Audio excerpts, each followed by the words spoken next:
The snowstorm had wrapped the small town in a blanket of silence.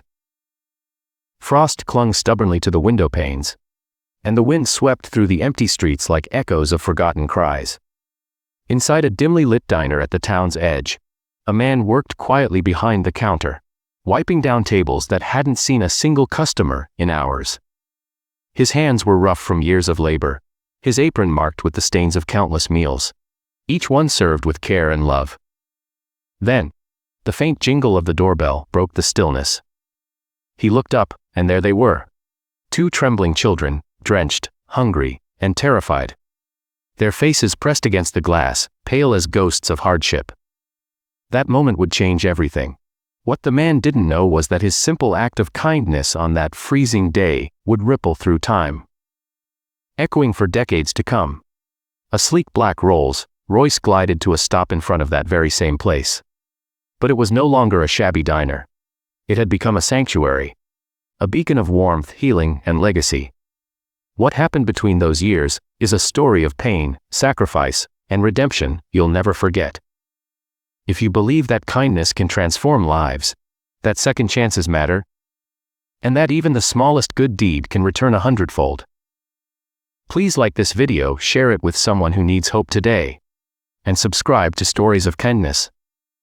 Let's spread compassion together. James Whitaker never intended to stay in that town. He once dreamed of becoming a chef in a bustling city, of owning a cozy restaurant filled with laughter and music. But life had other plans. After his mother's passing and his sister's battle with addiction, James gave up everything to care for his little niece. With bills piling high and dreams slipping away, he took a job as a cook and waiter in a rundown roadside diner. It wasn't glamorous, but it was honest work. Over time, in a town where most people passed like shadows, James became a quiet constant. He remembered names, listened without judgment, and served not just food, but dignity. Then, one brutal winter night, he saw them, a boy of about 11 and a girl maybe 6, huddled outside the diner door. Their clothes were thin, their faces pale, their eyes wide with the fear that only abandonment can teach. James felt something stirred deep inside him. Not pity, but recognition. He had known that kind of hunger, that kind of cold. Without hesitation, he opened the door, motioned them in, and set 2 steaming bowls of soup on the table. He asked no questions, demanded no explanations. He simply said, "Eat. You're safe here." The boy, cautious but grateful, broke a piece of bread and handed half to his sister. Her little hands trembled as she lifted the spoon. James watched quietly, his eyes growing misty. They ate in silence for nearly an hour, every bite telling its own story. Before they left, James packed extra sandwiches, slipped a $20 bill into the bag, and told them they were welcome anytime. But they never came back. That night, he kept glancing at the door, hoping to see them again. Days turned to weeks, and they were gone, yet their faces never left him, etched in his heart, unfinished but unforgettable. Time passed. The diner began to thrive, not because of fancy dishes, but because of the man who served with love. Locals came for the warmth as much as the food. James remembered birthdays, cooked for the sick, and fed those who couldn't pay. When the owner retired, James gathered every penny he had, took out a risky loan, and bought the place himself. He renamed it Whitaker's Haven. It wasn't just a diner anymore, it became a refuge, a shelter during storms, a community kitchen on holidays. James still wore his apron, still worked long hours, but now it was his kitchen, his mission. Life, however, wasn't without sorrow. His niece, the girl he'd raised as his own, struggled through her teenage years, battled depression, and eventually left for college. Then, silence, no calls, no letters. Still, James never stopped writing to her. Every birthday, every Christmas, he sent a card, a gift, and a prayer that she was safe. Nights were lonely, his heart weary, but hope was all he had left.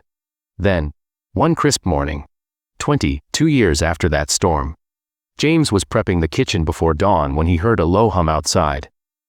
Through the frosted window, he saw it, a gleaming black Rolls-Royce parked right out front. The door opened, and out stepped a sharply dressed young man with familiar eyes. Beside him, a woman in a crimson coat with golden, brown hair. James's breath caught. The man looked around the diner, turned heaven with reverence, as though standing on sacred ground. When his gaze met James's, he smiled, a trembling, tearful smile. "You probably don't remember us," he said softly, "but you saved our lives." The woman's eyes welled up. "I was the girl in the purple hoodie," she whispered. "You gave us soup and safety. We never forgot." James stood frozen as recognition flooded in. "My name is Elijah," the young man continued. "This is my sister Anna. After that night, we ended up in foster care. But your kindness, it stayed with us. It gave us hope. It gave us a reason to survive." Elijah had become a successful tech entrepreneur. His company was now one of the top startups in the country. Anna had become a pediatric surgeon, founding a charity that offered free medical care to children in need. Both had dedicated their lives to helping others, all inspired by one quiet act of compassion. "We searched for you for years," Anna said, her voice trembling, "and now we want to give something back." Outside, the townspeople gathered as Elijah handed James a set of keys. The Rolls-Royce wasn't just a gift. It was a symbol, a full circle of gratitude. Then came the letter. Elijah and Anna had paid off all of James's remaining debts and pledged $2 million to expand Whitaker's Heaven into a full community outreach center.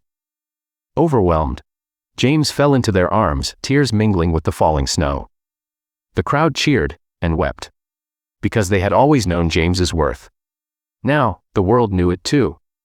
If this story touched your heart, please like the video, share it with someone who needs hope, and subscribe to Stories of Kindness. Let's remind the world that no act of kindness is ever wasted, and that love, in the end, always finds its way home. Tell us in the comments, what's the kindest thing a stranger ever did for you? Your story might just inspire someone today.